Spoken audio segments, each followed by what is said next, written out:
Hi, everyone. Pastor Fulvachny again. Listen, things have been kind of serious lately, and it looks like they're going to be that way for a while. So, as a change of pace, I thought maybe I'd lighten things up a little bit. I know it's a season of Lent, but we've all been cooped up a little bit, and it's such an unusual experience that we're going through. I think to balance off some of the seriousness, we need to come up with a little bit of levity, if you will, and a little lightheartedness. Let me begin by answering a question that someone had. Pastor, why are you wearing a hat inside the church? Good question. Am I being disrespectful? Well, I hope you won't feel that way. This is a hat I'm very proud of. This is our Christ the King Lutheran hat. This is a hat that I consider to be part of a uniform, my uniform as the pastor of this church. I wear this hat because it's easier for me to sit in the office with this hat on than to put on my big white robe. And so I hope you take it in the right spirit. If I was a law enforcement officer or a member of the fire department or some other agency like that, perhaps they would come in with a hat that would have the insignia of their city or their county or their agency on the front of it. Well, I have the insignia on it that I want everyone to see. As the cross of Jesus Christ and our title, Christ the King, Lutheran, Danville.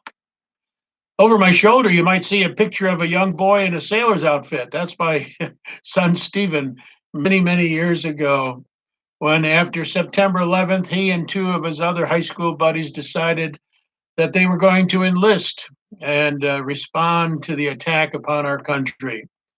So one of his friends went into the Air Force, another of his friends went into the Army, and Stephen ended up going into the Navy.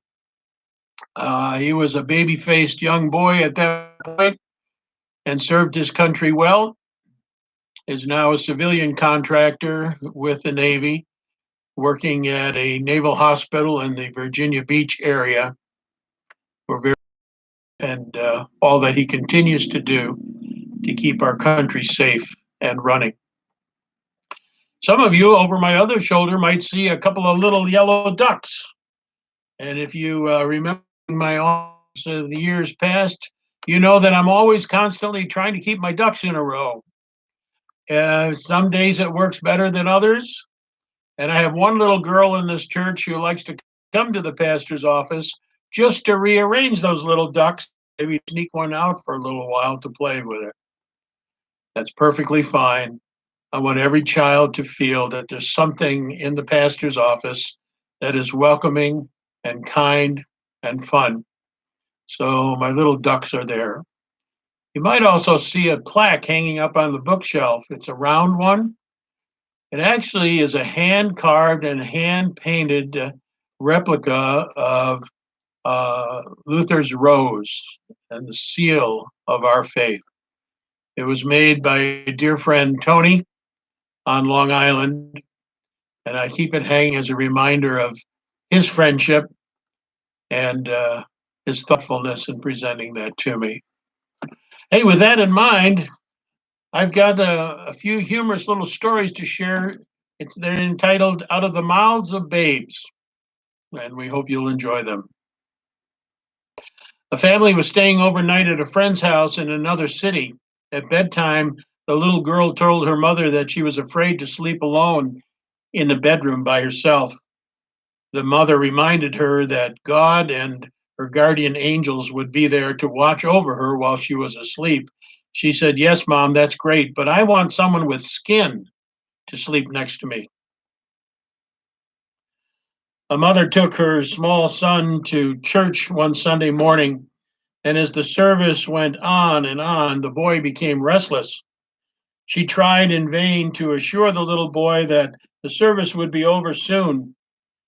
Finally, the little boy pointed to the tabernacle votive light, the candle in the red glass container that's always stays lit, and he asked Mom, "Are we going to have to stay here until that red light turns green?"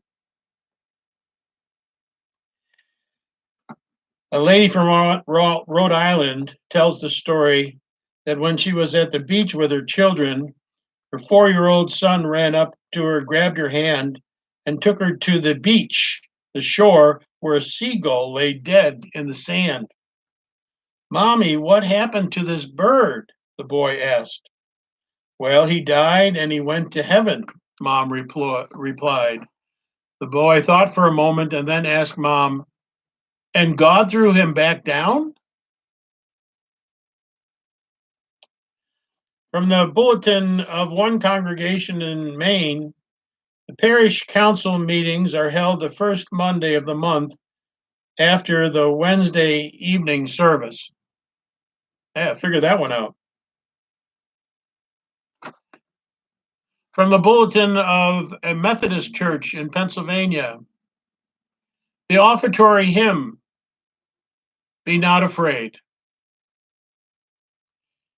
In the church newsletter, our chairman of Christian education expressed concern about the Sunday school students who are arriving late, and he noted his concern as follows.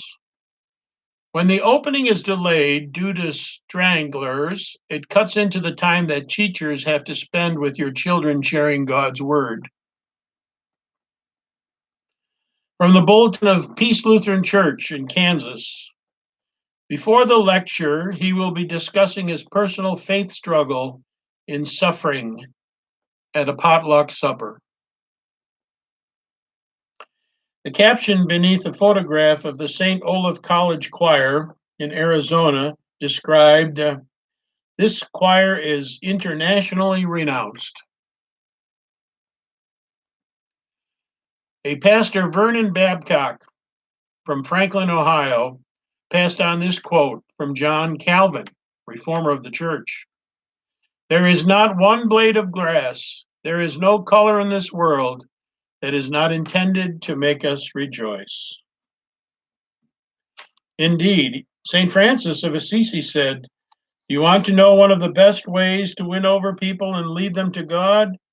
It consists in giving them joy and in making them happy."